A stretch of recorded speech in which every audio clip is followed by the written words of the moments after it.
আজকে সকালে রুটি খেয়েছেন?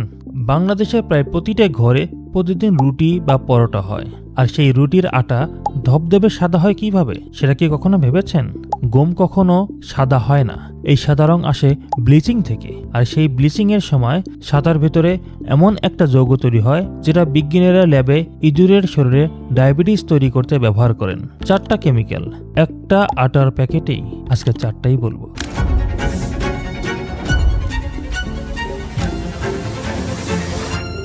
সবচেয়ে ভয়ঙ্করটা দিয়ে শুরু করি, হ্যালোজেন। এটা আলাদাভাবে মেশানো হয় না। আটা যখন বেনজোয়েল পারঅক্সাইড দিয়ে ব্লিচ করা হয় তখন আটার ভেতরেই রাসায়নিক বিক্রিয়ায় হ্যালোজেন তৈরি হয়। মানে ব্লিচ করা মাত্রই আপনার আটা এটা চলে আসছে। পৃথিবীর প্রতিটি ডায়াবেটিস গবেষণাগারে ইঁদুরের প্যানক্রিয়াসের ইনসুলিন কোষ ধ্বংস করতে একটাই রাসায়নিক ব্যবহার হয়, হ্যালোজেন। ঢাকা টাইমসের প্রতিবেদনে এই তথ্য বিস্তারিত আছে। আপনি প্রতিদিন যে রুটি খাচ্ছেন সেখানে এটা একটু একটু করে জমা হচ্ছে। হ্যালোজেন তৈরি হচ্ছে কিসের কারণে? সেটাই দ্বিতীয় কেমিক্যাল, বেনজাইল পারঅক্সাইড। এটাই আটা সাদা করার মূল রাসায়নিক।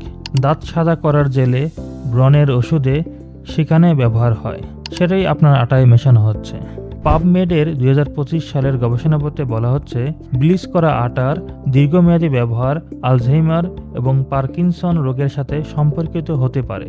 শুধু তাই না, ব্লিচিংয়ে গমের 80% প্রাকৃতিক ভিটামিন ও ফাইবার নষ্ট হয়ে যায়। এই দুটো তো আটার ভিতরের গল্প। এবার আসি যেটা পাউরুটি, বিস্কুট, কেকে আলাদা করে মেশানো হয়, পটাশিয়াম ব্রোমেট। পাউরুটি ফুলিয়ে নরম করতে মেশানো হয়। ইউরোপ, কানাডা, চীন সবাই নিষিদ্ধ করেছে।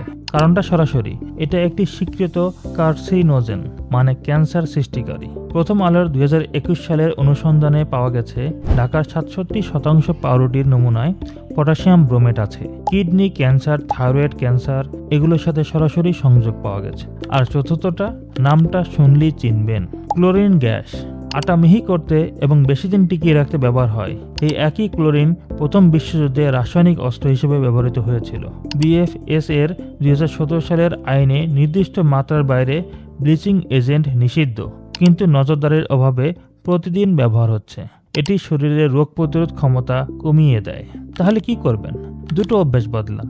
1, প্যাকেটের গায়ে ব্লিচড বা ইনরিচড লেখা দেখলে রেখে দিন। যেটায় আনব্লিচড লেখা বা রং হালকা ক্রিম রঙের, সেটা নিন। ক্যামব্রিজ ইউনিভার্সিটির গবেষণায় দেখা গেছে হোল গ্রেইন বা লাল আটায় বদলালে ইনসুলিন সেন্সিটিভিটি উল্লেখযোগ্যভাবে উন্নত হয়। 2, রুটি বানানোর সময় 25 ওটস মেশান। JBAU বাংলাদেশের গবেষণায় দেখা গেছে এতে গ্লাইসেমিক ইন্ডেক্স কমে।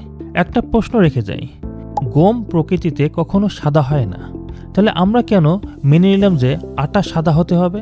কে আমাদের শিখিয়েছে যে সাদা মানে ভালো? উত্তরটা ভাবুন। পরের ভিডিওতে গরুর মাংস নিয়ে বলবো। বাজারের মাংসে যে পানি দেখছেন সেটা শুধু পানি না। ভালো থাকুন, সুস্থ থাকুন, নিরাপদ খাদ্যাভ্যাস গড়ে তুলুন।